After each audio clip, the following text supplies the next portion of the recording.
Alhamdulillah wa syukur lillah ala ni'amillah wassalatu wassalamu ala rasulillah sayyidina wa habibina wa syafiina wa qurratu a'yunina Muhammadin abdillah wa ala alihi wa sahbihi wa mawalah wa la hawla wa la quwwata illa billah. Amma ba'd, hadirin hadirat yang dimuliakan Allah Subhanahu wa taala. Alhamdulillah kita berkumpul kembali dalam pengajian ini. InsyaAllah perkumpulan yang diberkahi Allah Subhanahu wa taala, perkumpulan yang mana kita tidak berkumpul di sini kecuali mengharap ridha dari Allah Subhanahu wa taala. Maka mudah-mudahan kita yang hadir di sini mendapat ridha dan ampunan dari Allah Subhanahu wa taala. Amin ya rabbal alamin. Walaupun banyak dari jamaah kita mungkin yang berhalangan hadir, maka mudah-mudahan insyaallah ke depannya kita lebih dapat istiqomah untuk menghadiri daripada majelis ini. Amin ya rabbal hadirin wal hadirat, bapak-bapak, ibu-ibu dan adik-adik yang insyaallah dimuliakan oleh Allah Subhanahu wa taala. Melanjutkan daripada pembahasan ilmu fikih yang mana pertemuan lalu kita telah membahas beberapa daripada sunnah-sunnah yang disunnahkan sebelum sholat. Maka malam hari ini kita akan membahas daripada sunnah-sunnah yang disunnahkan ketika sholat. Qala katsiratun wa qad taqaddama annaha tanqasim ila qismain hay'at wa ab'ad.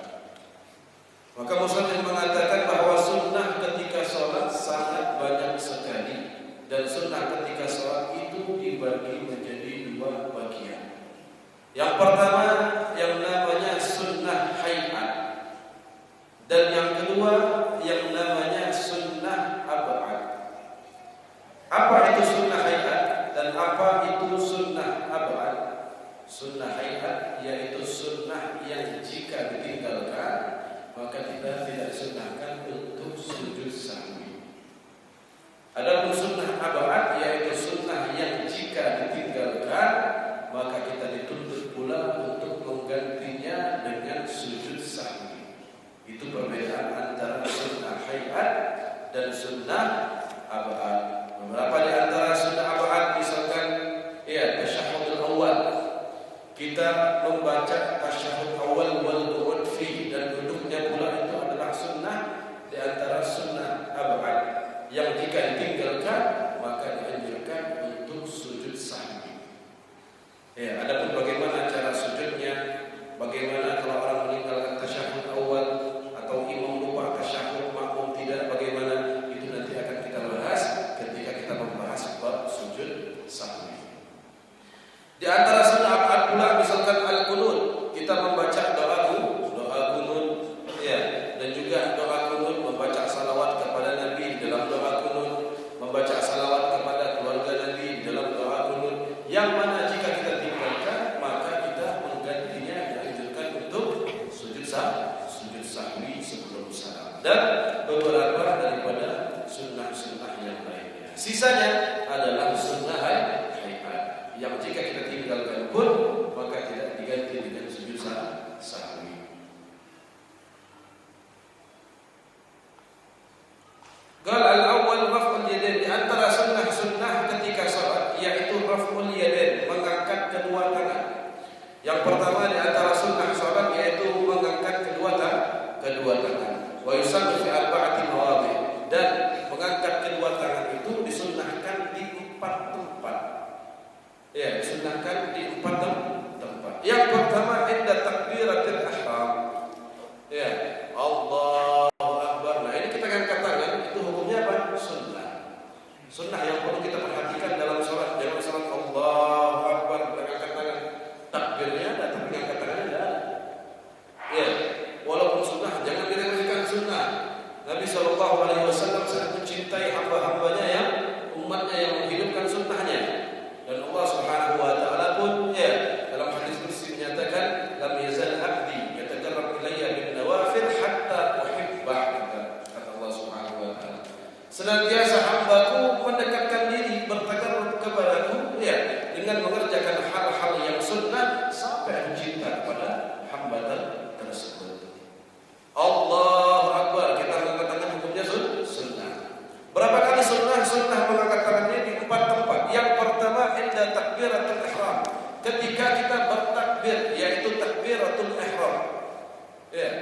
sebelum takbir kita niat, talaffuz bil niat, melafazkan niat usolli fardhu maghrib contoh misalkan.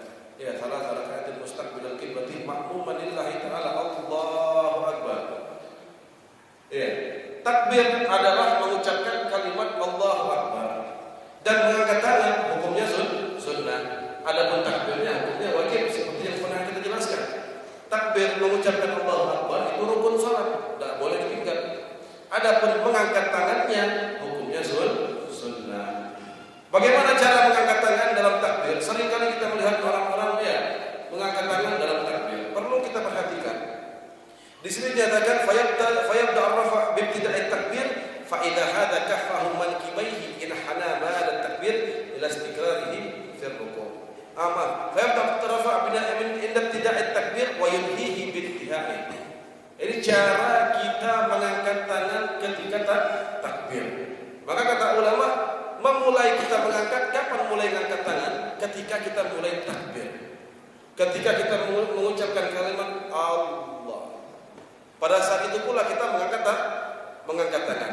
Wa yunhihi bintihai, dan berhenti takbir ketika berhenti kita mengangkat tangan ketika berhenti takbir pula. Saya kasih contoh ya. Allahu akbar. Jadi bar itu posisi tangan di atas. Orang kebanyakan Allahu akbar, bar sudah di dada. Tapi yang disunnahkan kata ulama yaitu kita memulai takbir atau memulai mengangkat tangan ketika mulai takbir dan stop mengangkat tangan ketika selesai takbir. Stop mengangkat itu tangan masih posisi di atas. Allahu akbar baru kita turunkan. Bukan Allahu akbar. Barnya itu posisi tangan masih di atas. Bukan tangan sudah di bawah. Itu yang pertama. Wa indar ruku', yang kedua sunnah pula kita mengangkat tangan ketika ingin berpindah dari satu rukun, yaitu hendak berpindah ruku'. Setelah kita membaca surat di rakaat pertama atau kedua, atau setelah membaca Al-Fatihah di rakaat ketiga dan keempat, kita hendak ruku'. Maka ketika hendak ruku' mengucapkan Allahu akbar sambil mengangkat tangan. Allahu akbar. Itu juga hukumnya sunnah. Yang kedua. Wa indal qiyam min at-tasyahhud al-awwal. Wa indal i'tidal. Yang ketiga ketika hendak i'tidal dari rukuk mau i'tidal, sami Allahu liman hamidah. Kita dianjurkan untuk mengangkat tangan. Kalau dari i'tidal ke sujud angkat tangan enggak? Tidak. Tidak. Dari i'tidal hendak ke posisi sujud berpindah dari satu rukun ke rukun yang lain, yaitu dari i'tidal ke sujud, maka tidak dianjurkan untuk mengangkat tangan. Itu sudah 3. Yang keempat dan yang terakhir, kita disunnahkan pula untuk mengangkat tangan indal qiyam min at-tasyahhudil awwal. Ketika kita berdiri dari tasyahud awal. Rakaat kedua mau ketiga. Setelah tasyahud awal kita mau berdiri berpindah ke rakaat ketiga, maka pada saat itu kita dianjurkan untuk mengangkat tangan ketika berdiri Allahu akbar sampai berdiri. Jadi mengangkat tangan itu hanya di 4 tempat saja. Yaitu pertama ketika takbiratul ihram, yang kedua ketika rukuk, yang ketiga ketika hendak i'tidal, yang keempat ketika berdiri daripada tasyahud awal. Maka itulah 4 tempat atau 4 waktu yang mana kita disunnahkan untuk mengangkat tangan ketika takbir. Lalu sunnah yang kedua di antara sunnah-sunnah salat yaitu wad'ul yadil yumna ma'a asabiha. Ala ku'il yusra gabidan laha asfal as-sadr. Yaitu dengan meletakkan tangan kanan di atas tangan kiri, yang mana jari-jarinya sambil menggenggam daripada tangan kiri. Begini. Allahu akbar. Selesai Allahu akbar ketika berdiri, posisi tangan kita tangan kanan menggenggam tangan kiri. Dan jari-jari kita ini jari-jari menggenggam daripada ini jari-jari menggenggam daripada kuk ini pergelangan tangan kuk bahasa Arab. Maka kita dianjurkan untuk menggenggam begini, gabidan laha asfalis sadr, lalu diletakkan di bawah dada. Posisi begini, kita pegang kuknya tadi pergelangan, ya, kita genggam dengan jari-jari kiri kita, dengan jari-jari tangan kanan, maka diletakkan di bawah dada. Diletakkan di bawah dada, di atas perut atau di atas pusat. Ya, sebagian ulama mengatakan sunnah untuk dimiringin sedikit segini. Kenapa? Karena kalau kita meletakkan dimiring sedikit sini, ini kata ulama di atasnya hati, di belakangnya ada hati. Yang mana hati tempat kita ikhlas ketika ibadah kepada Allah Subhanahu wa taala. Dan hati tempatnya niat, dan hati tempatnya khusyuk. Ya, jadi bukan orang salat Allahu Akbar begini kadang-kadang orang salat, betul enggak? Ya, ada yang begini kadang, ada yang begini. Ada yang kayak orang main bola tuh, pegang bawah sini. Ada kan ya? Banyak kita menyaksikan orang-orang yang salat demikian. Maka yang diajarkan oleh para ulama dengan meletakkannya di bawah dada. Iya, boleh di bawahnya langsung atau dimiringkan sedikit. Itu yang diajarkan oleh para ulama ya tentang posisi tangan ketika salat. Lalu yang berikutnya an-nazar ila maudhi'is sujud, memandang ke tempat sujud ketika salat.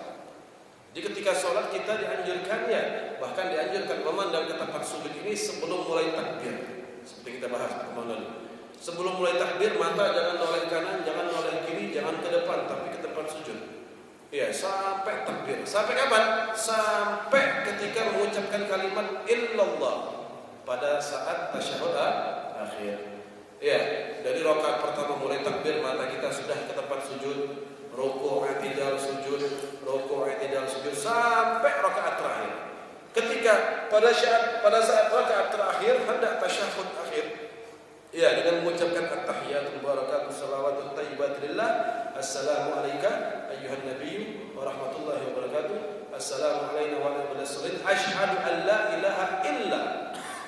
Ketika kita bersyahadat asyhadu an la ilaha illa, pada saat illa kita dianjurkan untuk mengangkat jari. Nanti akan dibahas lebih detail. Pada saat kita mengangkat jari itulah mata kita, pandangan kita yang tadinya memandang ke posisi sujud dialihkan ke jari kita. Dialihkan ke jari sampai kapan? Sampai salam. Jadi posisi mata itu hanya dua dalam sholat. Imma dia memandang ke tempat sujud, wa imma dia memandang ke jari pada saat tasyahud akhir, pada saat kita disunnahkan untuk mengangkatnya. Kapan mengangkatnya? Ketika mengucapkan illa, asyhadu an la ilaha illa. Pada saat illa itulah kita dianjurkan mengangkat jari telunjuk dan memandang jari tersebut. Lalu yang berikutnya fathu basarihi wa adamu tarwidihi tiwal salati. Dianjurkan pula pada saat salat kita dianjurkan untuk membuka mata. Jangan dipejamkan. Ya, mata itu dianjurkan untuk membuka, tidak dipejamkan. Sepanjang salat kita, dari mulai takbir sampai salam. Kecuali kata ulama, kecuali di depan kita ini ada hal-hal yang dapat menghilangkan khusyuk salat kita. Di hadapan kita ada hal-hal yang dapat menghilangkan khusyuk salat. Atau kadang-kadang ada orang kalau menjam itu dia lebih khusyuk salat daripada membukanya. Jadi kalau seandainya dengan memejamkan mata lebih khusyuk salatnya, maka lebih afdal dia pejamkan matanya untuk mendapatkan kekhusyukan salat. Tapi kalau seandainya mau dia menjam, mau dia buka mata sama khusyuknya, maka lebih afdal dibuka. Lalu yang berikutnya disunnahkan pula ketika salat saktatus salat. Berhenti di beberapa tempat ketika kita membaca bacaan-bacaan salat.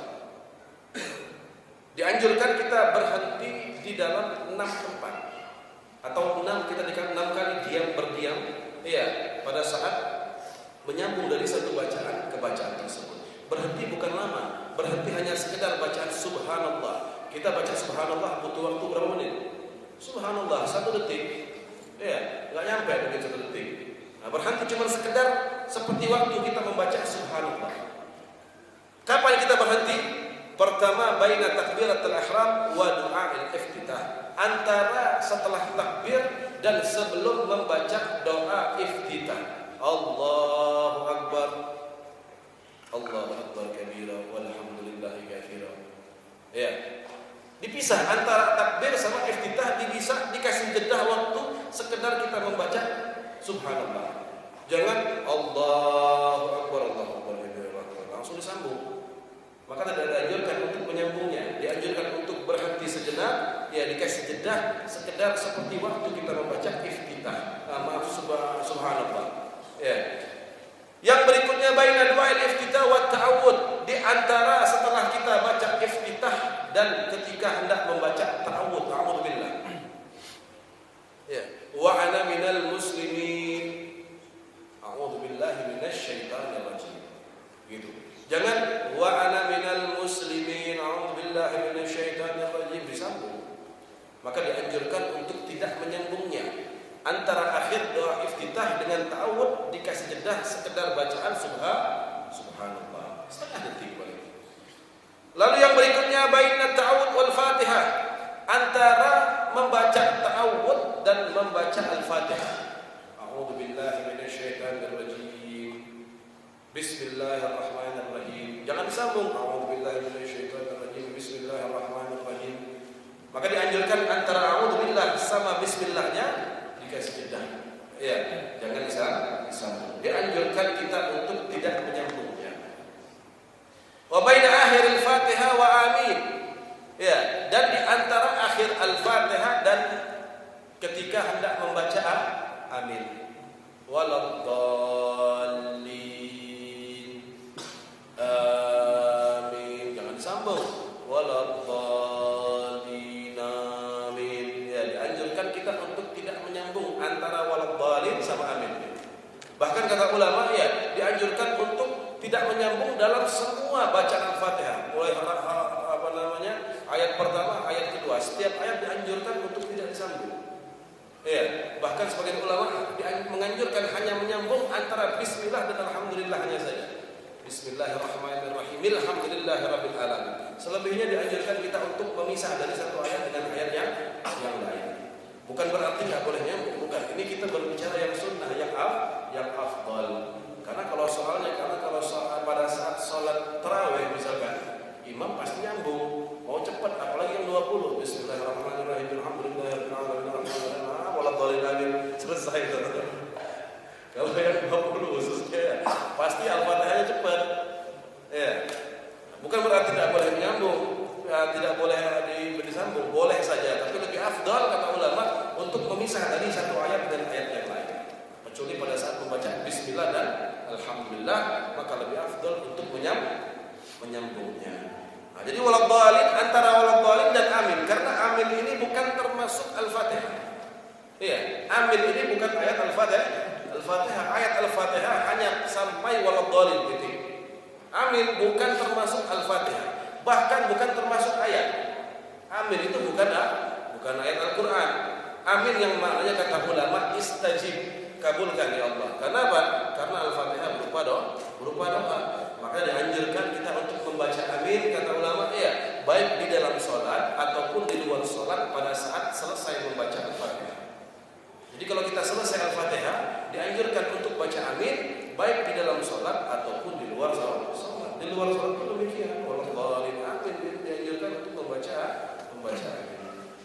Wa baina amin was surah, dan dianjurkan pula untuk berdiam tadi atau dikasih jeda antara selesai kita membaca amin dan ketika hendak melanjutkan membaca surat pendek setelah Al-Fatihah.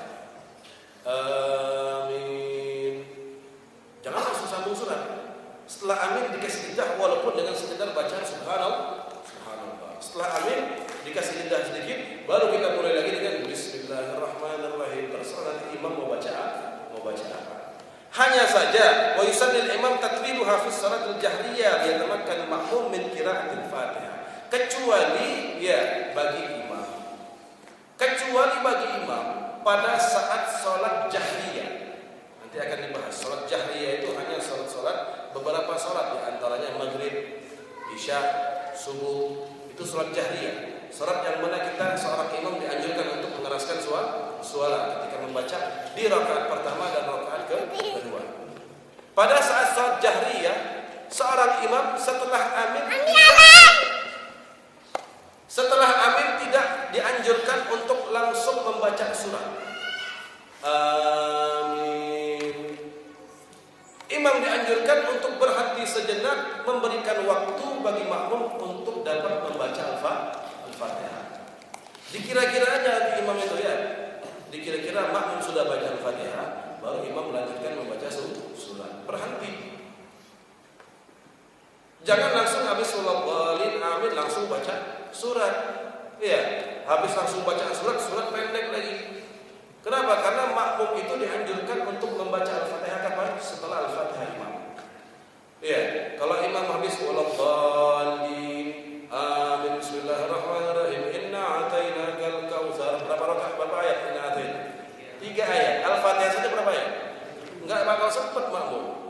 Maka itu kata ulama, imam dianjurkan setelah amin, khususnya di dalam sholat jahriyah, untuk berhenti sejenak, memberikan waktu bagi makmum agar dapat membaca Al-Fatihah.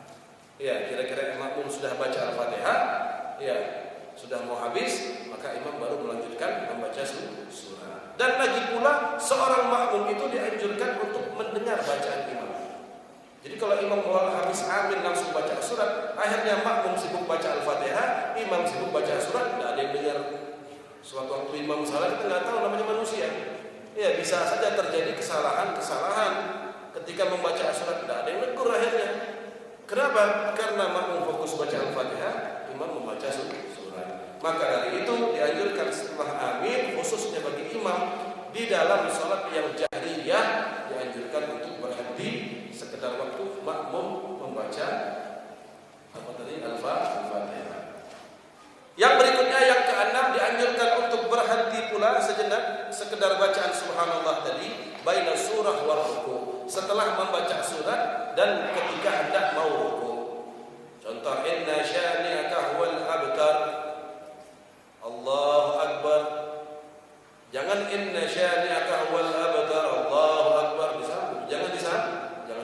Dikasih jeda sedikit ya antara ketika kita selesai membaca surat setelah Al-Fatihah dan ketika hendak bertakbir mau ruku. Nah, itulah 6 tempat atau 6 waktu kita dianjurkan untuk berdiam sejenak sekedar bacaan subhanallah, kecuali imam tadi pada saat salat jahriyah maka berhentinya lebih panjang.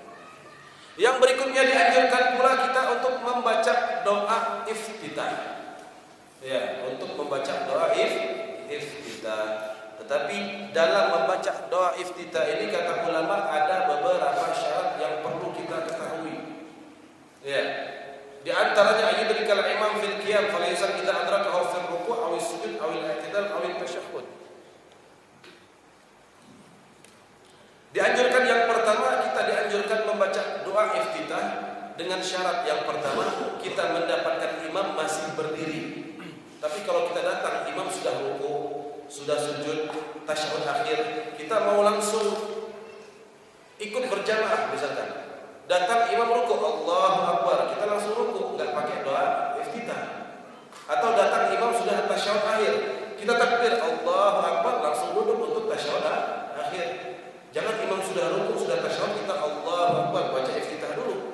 Iya, ya kalau pas datang imam lagi tasyahud, kita iftitah dulu, keburu sama imam. Kita belum iftitah selesai, imam sudah salah.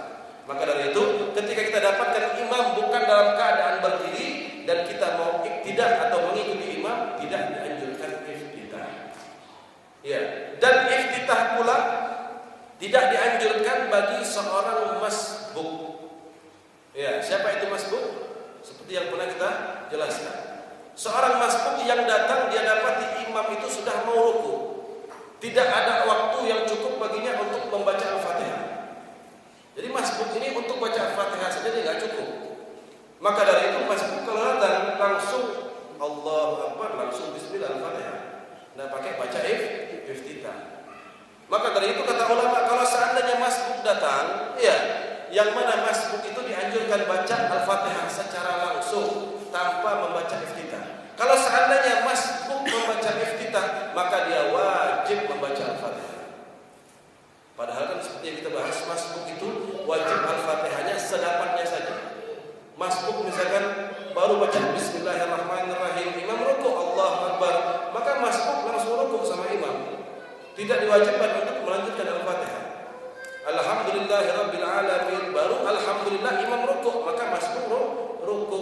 Tidak diwajibkan menyempurnakan Al-Fatihah. Tetapi masbuk kalau datang bukan baca Al-Fatihah, malah dia mulai iftitah dulu, berarti masbuk tadi wajib menyempurnakan Al-Fatihah. Masbuk wajib menyempurnakan Al-Fatihah. Jadi kalau masbuk itu harus kita langsung membaca Al-Fatihah. Tidak dianjurkan kita untuk membaca iftitah. Jadi kalau kita baca iftitah, berarti kita wajib juga untuk menyempurnakan Al-Fatihah. Kalau kita mau menyempurnakan Al-Fatihah, otomatis pasti sholat ketinggalan. Coba kita lihat. Ya, kita mau baca iftitah ini wajhtu wajhiya lillazi fataras samawati wal arda hanifan sampai akhir. Baru habis itu mau baca Al-Fatihah. Ini imam keburu ruku. Allahu Akbar. Namanya masbuk. Ya kan, imam sudah mau ruku. Imam ruku Allahu Akbar. Sedangkan kita belum menyempurnakan iftitah. Imam i'tidal Allahu Akbar, kita baru mau baca Al-Fatihah.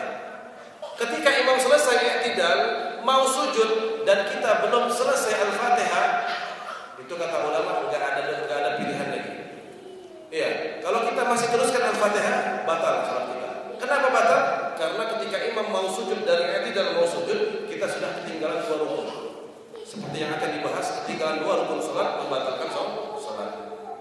Ya. Tetapi kalau seandainya kita potong Al-Fatihah, kita langsung ruku, batal juga salatnya. Kenapa? Karena belum menyempurnakan Al-Fatihah. Pada saat posisi seperti ini kata ulama tidak ada jalan keluar, tidak ada solusi kecuali dia wajib niat mufaraqah, niat pisah salat sama imam. Maka dari itu masbuk tidak dianjurkan untuk membaca Al-Fatihah. Karena kalau dia membaca Al-Fatihah akhirnya seperti tadi. Ya, dia wajib Al-Fatihah. Ya, kalau imam ruku sama i'tidal cepat. Kalau imam ruku i'tidal cepat, minimal dia akan ketinggalan dan mau tidak mau harus mufaraqah pisah salat daripada imam. Yang berikutnya di antara syarat untuk membaca doa iftitah juga alla yakhafu rujal wadan, tidak takut keluar waktu salat. Ya, misalkan kita salat telat, salat asar misalkan. Ini sudah mau maghrib.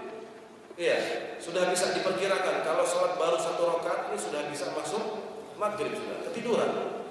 Iya, kalau waktu sudah mepet takut keluar waktu pada saat sholat, tidak dianjurkan untuk baca iftitah. Langsung Al-Fatihah. Iya, langsung Al-Fatihah. Kalau takut keluar waktu, karena waktu sudah mepet, misalkan sudah mau keluar, sedangkan kita belum sholat. Adapun doa iftitah itu sendiri banyak sekali riwayat-riwayat hadis Nabi sallallahu alaihi wasallam yang diriwayatkan tentang doa tersebut. Ya, seperti doa yang sering kita baca, ini wajhtu wajhiya lillazi fataras samawati. Ya. Dan selanjutnya inna salati wa nusuki wa mahyaya wa mamati lillahi rabbil alamin. Ada juga doa iftitah ya yang diriwayatkan pula dalam hadis berbunyi lain seperti yang kita baca. Ya, Allahumma ba'id baini wa baina khataayaya kama ba'adta bainal masyriqi wal maghrib. Allahumma nakkini min khataayaya kama yunqqa ath-thawbul abyad min ad-danas. Allahumma ighsilni min khataayaya bil ma'i wath thalji wal barad. Itu juga doa iftitah namanya. Ada riwayat-riwayat yang lain yang diriwayatkan ya tentang doa tersebut datang dari Nabi Muhammad sallallahu alaihi wa ala alihi wasahbihi wasallam. Ada doa yang kita sering baca wajhiyah itu hadis yang diriwayatkan oleh Imam Muslim. Ya. Jadi banyak sekali doa-doa tersebut. Jadi kalau kita melihat orang baca iftitahnya lain, jangan langsung kritik. Mungkin saja dia baca iftitah yang riwayat lain. Ya, itulah pentingnya kita belajar ilmu, tahu hukum, tahu perbedaan sehingga tidak gampang mengkritik orang. Ya, tidak gampang mengkritik orang. Justru orang yang suka mengkritik orang, menyalahkan orang, ya, itu menunjukkan kedangkalan ilmu, menunjukkan kedangkalan ilmu, ya, atau orang-orang yang tidak sependapat dengan orang lain dan hanya mengenalkan pendapatnya sendiri. Nah, itulah beberapa daripada syarat-syarat membaca doa iftitah. Perlu diketahui kata ulama pada saat sholat, pada saat membaca doa iftitah, kita sering berbohong. Ya, apa bunyi bohongnya? Dalam ayat kita dalam doa tersebut kita membaca inna salati, ya, salatku wa nusuki ibadahku wa mahyaya wa mamati, hidup dan matiku lillahi rabbil alamin, hanya untuk Allah. Perlu kita tanyakan pada diri kita, betulkah yang kita baca itu? Ya, apakah betul ibadah kita semua karena Allah? Apakah betul hidup mati kita semua karena Allah? Kadang-kadang kita sholat, kita ibadah, kita sedekah, ibadah dalam bentuk apapun masih pengen dipuji orang. Masih ada sifat riya. Ketika itu berarti ibadah kita bukan karena Allah, karena orang lain. Ya, artinya kata ulama, kadang-kadang kita dalam sholat masih banyak bohong tadi. Ketika membaca doa iftitah, kita mengatakan sholatku hanya untuk Allah. Kadang-kadang sholat kita masih pengen disebut orang. Ibadah kita masih ingin disebut orang, masih pengen memiliki sifat riya dan yang lain sebagainya. Hidup mati kita pun demikian.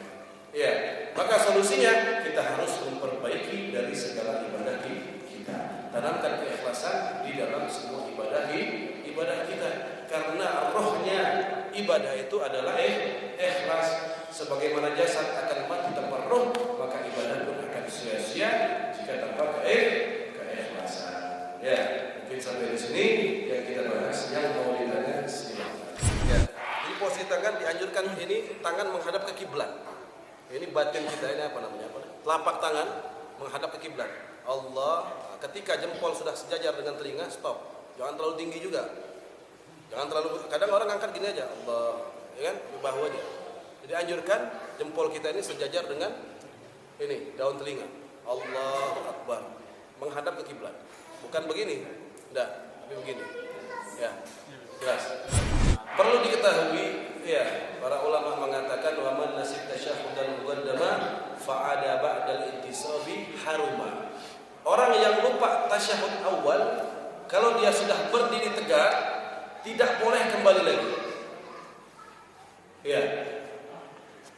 Orang yang ketinggalan tasyahud awal, lupa tasyahud awal, sudah berdiri tegak, posisi berdiri tegak, tidak boleh kembali lagi untuk duduk. Kenapa? Litalabbusihi bil farad, kata ulama. Karena dia sudah berdiri ini suatu apa? Fardu sholat, rukun sholat. Karena dia sudah berpindah dari satu rukun ke rukun, dari sujud berpindah ke rukun berdiri. Sedangkan tasyahud adalah sunnah. Tidak boleh kita meninggalkan wajib untuk melaksanakan yang sunnah. Jadi makmum pun perlu tahu kalau imam kelupaan, misalkan berdiri, jangan diteriakin subhanallah. Imam bingung loh, subhanallah, aku belum tasyahud. Imam duduk, batal semestitan itu. Ya. Karena makmum nggak tahu, makmumnya nggak pernah hadir majelis, imamnya juga nggak tahu, ya kan? Akhirnya bingung sholatnya. Subhanallah, langsung dikalutkan imam kalau sudah dikasih subhanallah. Oh, lupa tasyahud, duduk lagi imamnya. Kalau imam kata ulama, ya, kalau imam sengaja dia duduk, sedangkan dia tahu hukum, sholatnya batal. Ya, beda halnya kalau imam tidak tahu hukum. Ya, kalau imam tidak tahu hukum, kalau imam nggak tahu hukum nanti diganti dengan sujud sahwi. Ya, makanya setiap masjid itu harus memiliki imam-imam yang mengetahui ilmu.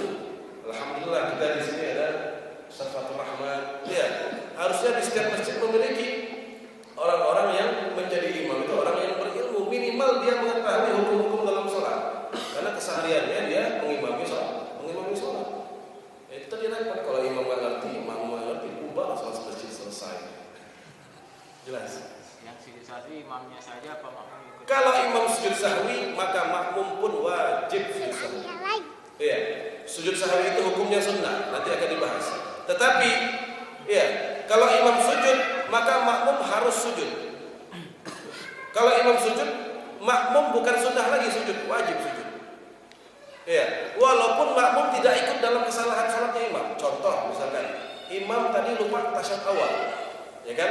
Imam sudah niatkan nanti saya sebelum salam sujud sahwi. Tiba-tiba ada masbuk yang ikut pada rakaat keempat, ya kan? Masbuk ini kan tidak ikut kesalahan imam. Ketika imam sujud sahwi, masbuk yang tadi datang rakaat keempat pun wajib sujud sahwi. Ya, kenapa wajib? Karena mengikuti imam. Nabi SAW mengatakan, innama ju'ilal imam liyu'tammu bih. Imam itu dijadikan imam untuk diikuti, menjadi pemimpin kita di dalam sholat. Jelas ya? Silakan. Sujud sahwi itu untuk sholat fardu aja apa sholat? Berlaku sujud sahwi ini baik untuk sholat fardu ataupun sholat sunnah. Ketika kapan? Ketika dia melakukan sebab-sebab yang menjadikan dia sunnah untuk sujud sahwi. Nanti sebab-sebabnya kita bahas nanti ketika sampai babnya, nggak jauh lagi. Ketika kita sampai babnya, di situ akan disebutkan beberapa beberapa sebab-sebab yang jika kita lakukan kita dianjurkan untuk susah. Berlaku baik untuk sholat wajib ataupun sholat sunnah. Jelas? Satu lagi tuh. Silakan. Kadang kalau kita sholat sendiri boleh nggak lupa di rakaat kedua, lupa tasyahud awal diganti di rakaat ketiga? Nggak bisa. Harus ganti sujud tahiyat. Ya.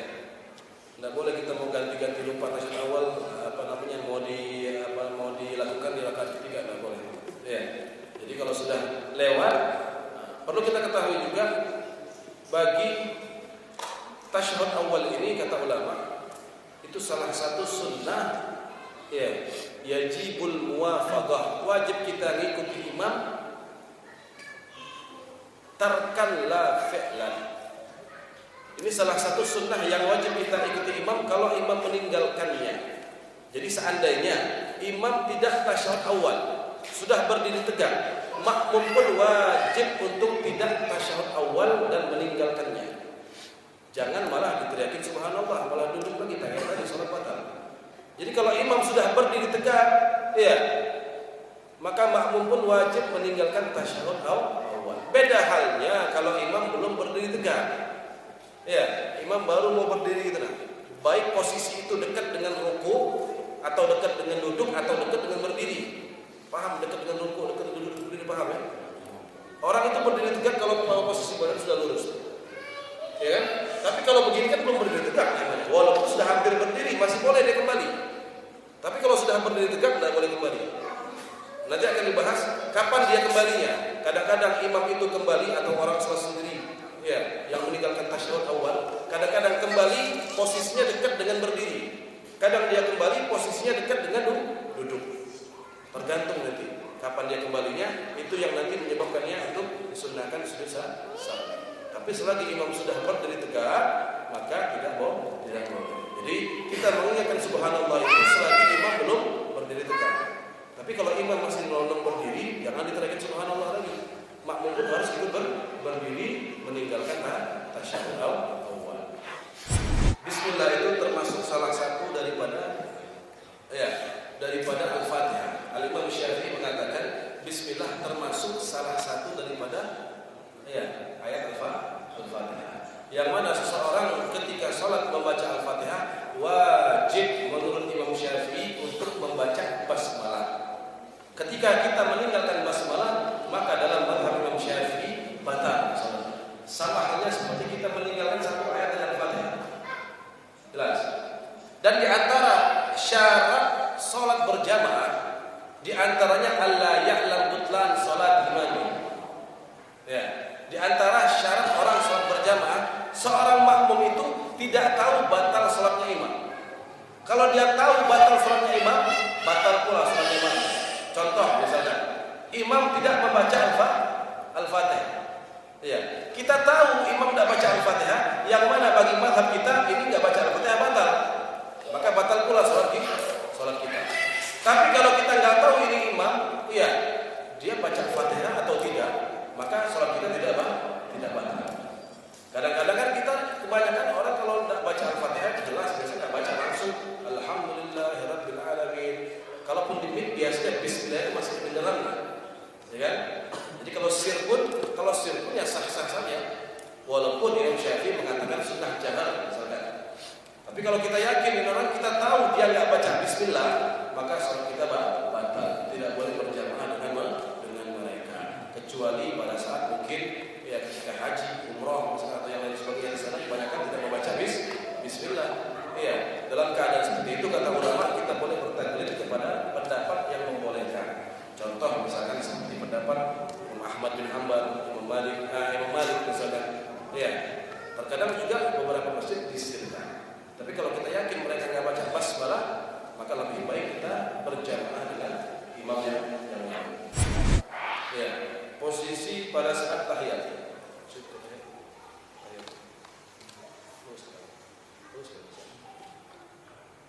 Dengan anak tutup meja ya, kita contohkan yang ada ibu atau kelihatan. Ini posisi tangan ketika tasyahud awal atau tasyahud katakan baik awal atau akhir. Dianjurkan disunnahkan jari-jari itu sejajar dengan lutut. Ya, ujung jari sejajar dengan lutut.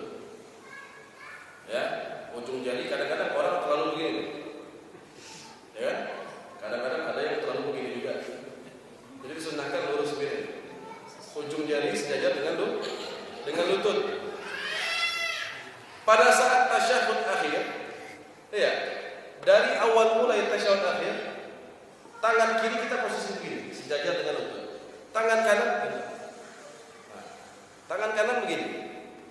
Ya, jadi ketika kita mulai berdiri dari sujud untuk tasyahud akhir, ya, tangan kiri kita lurus biasa, tangan kanan sudah dari awal begini, tapi hanya saja telunjuknya tidak diangkat, masih di bawah. Ketika mengucapkan illallah baru diangkat. Asyhadu an la ilaha illa baru diangkat ketika illa. Iya. Nah, ini otomatis kalau diangkat pasti dia sejajar dengan lutut. Ini yang sunnah. Ini cara yang paling afdol. Bukan berarti kalau begini tidak boleh, bukan. Boleh saja, sah-sah saja salatnya. Atau dia begini sangat sah saja. Tapi yang paling afdol sejajar dengan lutut. Jelas? Ya, bukan tidak boleh ya. Sah-sah saja tapi tidak afdol caranya. Silakan, ada lagi yang bertanya? Ibu-ibu mungkin ada yang bertanya? Tidak ada. Tidak ada, selesai. Ya, kalau tidak ada yang bertanya lagi, hah? Ya, ini sunnah itu kata ulama, posisi tangan ketika makan itu begini. Baik ditaruh di samping telunjuk atau di bawahnya. Ya, baik ditaruh di samping begini atau di bawah. Itu cara